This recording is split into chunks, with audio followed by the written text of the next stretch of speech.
한국의 교과서는 일제가 조선어 말살의 황민화 정책을 추진했다고 기술하고 있다. 지금 대부분의 한국인들도 일제의 조선어 말살을 상식으로 알고 있다. 과연 그럴까? 역사의 진실은 늘 그렇지만 이른바 상식의 정반대편에 숨어있다. 영국 작가 하틀리비는 1953년 중개인에서 과거는 왜곡이다. 그곳에서 사람들은 다르게 행동한다고 갈파했다. 살아보지도 않은 일정기를 마치 살아본 것처럼 현대 한국인들, 특히 좌파 세력은 그런 거짓말을 생산하고 확대 재생산한다. 더욱 한심한 것은 이런 새빨간 거짓말에 넘어간 한국인들은 자신들의 근현대사를 제대로 알지 못한다. 예를 들어 자신들이 사용하는 한국어는 당연히 자신들이 만들었다고 믿고 있다. 이것은 한국에서 하나의 상식이자 통념이다. 그러나 세계적인 문화어 한국어는 일본인이 만들었다. 그 역사 진실을 살펴보자. 일본어를 조금이라도 배운 사람이라면 누구나 한국어는 일본어와 닮아도 너무 많이 닮았다는 사실을 알고 있다. 가장 배우기 쉬운 외국어가 일본어다는 말도 있지 않은가. 어느 학자는 서울대학에 이럴 문과가 없는 것은 바로 일본어가 외국어가 아니기 때문이라 주장하기도 했다.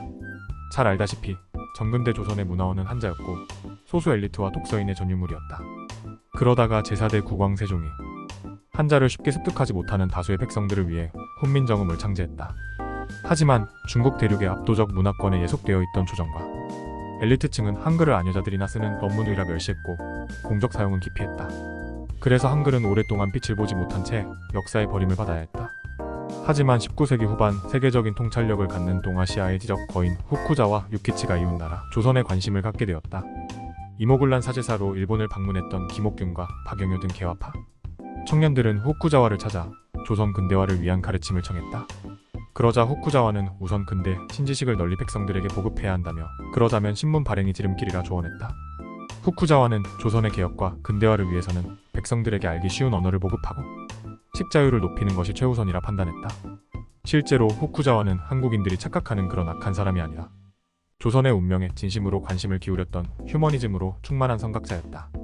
그리하여 후쿠자와는 한글 활자를 주조해서 만들었고 제자 이노우의 가쿠고루를 경성에 파견했다.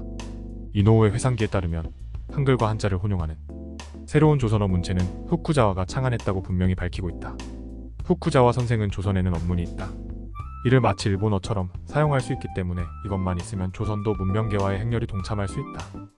후쿠자와 선생의 조선 경영과 현대 조선 문화에 대해서 후쿠자와는 메이지시기 일본어의 가나와 한자 운용을 모방해서 조선의 한글 한자 운용문을 창안했다. 바로 문화어로서 근대 한국어가 탄생하는 순간이었다. 이 역사적 의미는 매우 깊고도 넓다. 후쿠자와는 압도적인 대륙 문명의 영향권에서 벗어나지 못하고 한문만을 고수해왔던 조선의 언어 시스템을 제대로 뒤엎었다. 언문 한자라는 일대 개혁을 성공시켰다. 이는 한국사에서 보기 드문 문명사적 공헌이라 평가할 일이다. 이미 신문 발행에 대중적 파급력을 절감하고 있던 후쿠자와는 조선에서 한글과 한자를 혼용한 신문을 발행해서 대중들이 글을 익히고 신문화를 배울 수 있는 문화 인프라를 정비했다. 사실 한글이란 명칭 역시 일본인이 명명한 것이다. 1886년 이노우에는 경성에서 게이오기주쿠 유학생 강의의 도움을 받아 한글 한자 운용의 한성주보를 창간했다. 한국 최초 신문의 탄생이다. 한국 교과서 일반에서는 조선 정부가 방문국에서 신문을 발행했다고 기술하고 있다.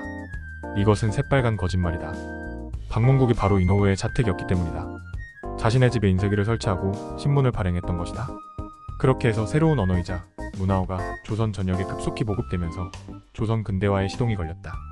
국문학자 김사엽 주의은 천덕꾸러기 토속어에 불과했던 언어가 문명어로 거듭난 것을 두고 감동적인 일대 전진이라 경탄했다.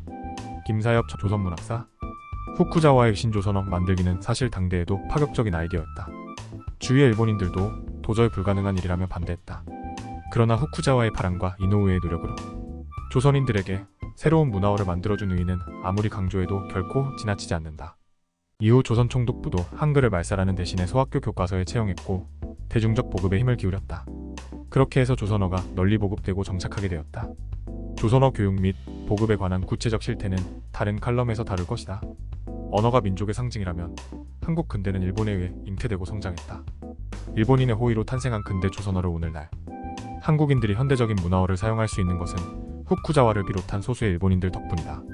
오늘날 한국인들은 일본이란 근대 신사와 비교하면 어리석고 생떼만 쓰는 7살의 악동으로밖에 보이지 않는다.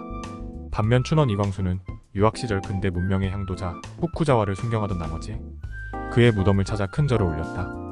바로 조선 근대화에 더없이 공헌한 후쿠자와에게 깊이 감사하는 마음이 있었기 때문이다. 제발 지금부터라도 한국 근대화에 기여한 일본에 대해 좀 솔직해지자. 일본의 선각자들의 겸허하고 감사하는 마음을 갖는 국민으로 재탄생할 때가 왔다. 비굴하고 천박한 족창가나 외쳐대는 터무니없는 일본에 대한 증오심을 버리자. 해방 80년이 다 되어가는 이 마당에 보다 성숙하고 신세진 상대방에게 감사와 예의를 갖추는 세계적인 신사국민 한국인으로 거듭나고 거듭나자.